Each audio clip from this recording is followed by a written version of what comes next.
Hey, welcome to this short video. It's Alex Goad, best-selling coach, author, small business marketing specialist. And today we're going to talk about one of the 10 pillars of 10xing your life. Here's what this is about. If you've ever wanted to change, and I mean change in an extraordinarily significant way, I'm not talking about the little stuff, I'm talking about the big stuff.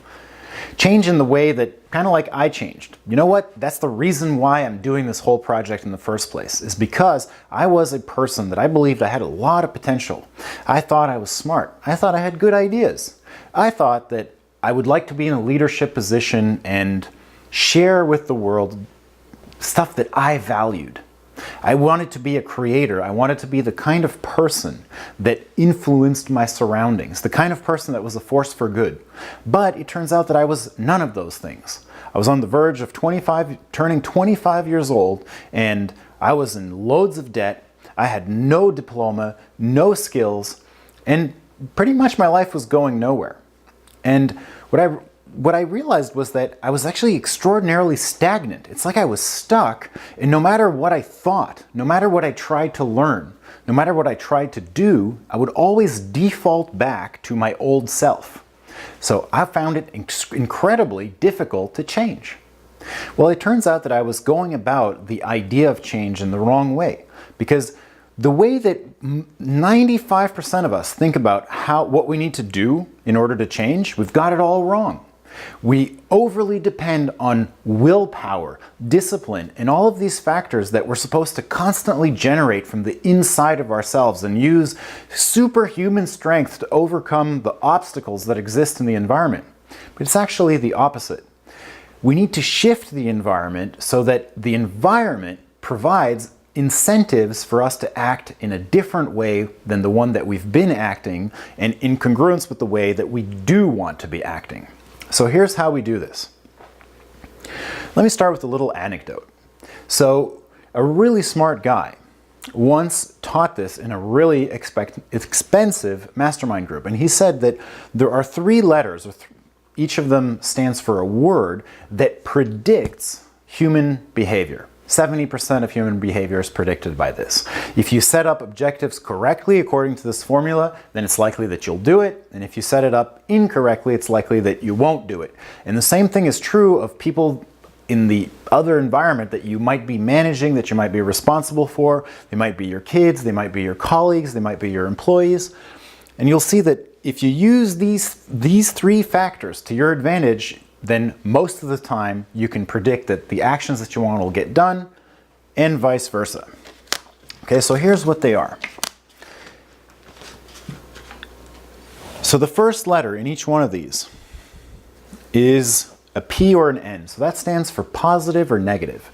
So that's the idea that there has to be consequences to enacting the behavior or consequences to not enacting the behavior. They can be positive, they can be negative. It doesn't really matter, because we tend to strive for rewards and we tend to strive to avoid punishment. The point is there has to be those factors in the behavior. The second letter is either an I or an F. So the I stands for immediate and the F stands for future. So if the consequences, no matter positive or negative, are immediate, that really transforms our behavior much more than if the consequences are sometime in the future. The last letter is either a C or a U. The C stands for certain and the U stands for uncertain. So if there's consequences, no matter positive or negative, and they're immediate or future, but they're either certain or uncertain, that's the final factor that makes a big difference. So here's what is likely to get done versus likely to never get done.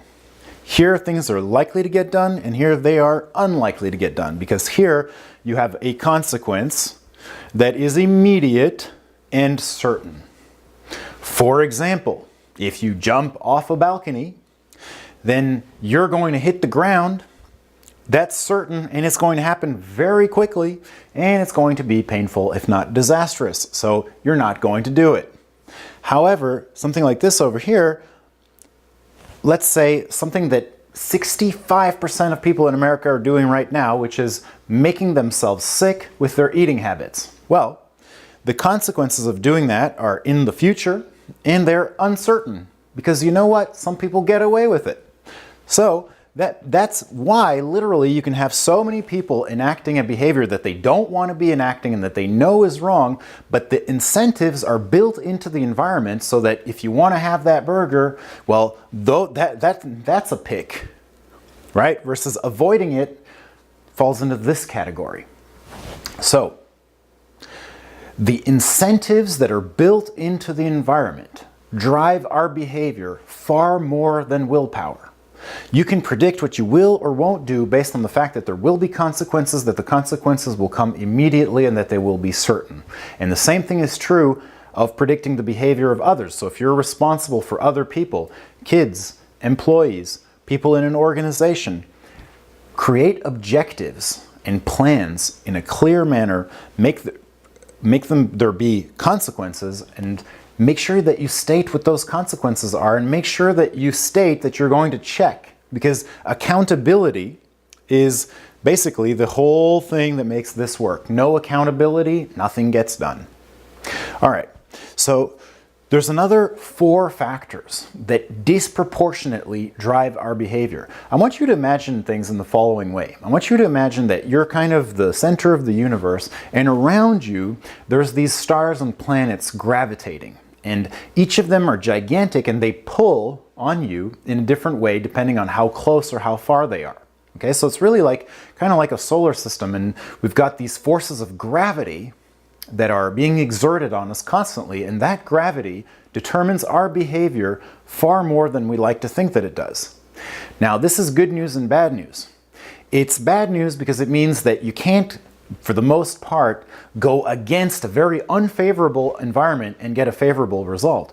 But the good news is that if you've wanted to change and you haven't been able to so far, you can now look to the environment, analyze the different factors, and make a couple of significant key changes, which all of a sudden are going to make it so much easier for you to act the way that you want to act and to become the kind of person that you want to become. All right, so one of those huge factors is challenges and opportunities. So an environment, if you're unchallenged in your environment, that means something. And if you're overly challenged in an environment, that also means something. So unchallenged means that there's no demands being put on you. You don't need to get better because the environment doesn't demand it of you. In the same way, if there's too many challenges, if it's too hard, if you're constantly being interrupted, if you never have time to catch your breath, well, of course, that's going to make it much more difficult to do other things. Now, the same thing in terms of opportunities here. What research shows and what history shows is that when people are in a place where there's a lot of opportunity, they tend to do really well. And when you place them in a place where there's very little opportunity, they tend to do very poorly. In fact, they tend to even develop something called learned helplessness. And we're going to talk about that in a little second. But one of the most important things here to look at is if you analyze your environment objectively, what are the key changes that you can make that would make it so that all of a sudden you're in an opportunity-rich environment instead of an opportunity-poor environment, and vice versa. A small change makes a huge difference. So let's look at just some of the factors that could be part of that, okay? For example, willpower. A person who's used to having a lot of willpower and using a lot of willpower is able to say yes to a bigger commitment than someone who doesn't. The same thing with energy. If you have a high level of energy and you can go from morning until night, you can use your mind, you can solve complex problems no matter what they are, and you know that you can rely on that, well, that changes what you can say yes to and what you have to say no to. Value is another big one. Value for me was transformative because when I learned a couple of new key skills, that made it that all of a sudden I could make 10 times the income that I used to. I could make 50 times the income that I used to. I could make that income because I could deliver something to the whole wide world, and specifically to business people, that they wanted. They wanted it so bad that all of a sudden I was an in-demand person. Well, that's a giant shift in how you see yourself and how you see your relationship to the outside environment. Instead of being a person of low value who commands a minimum wage, you're a person of high value that people line up to buy service from. Makes a gigantic difference.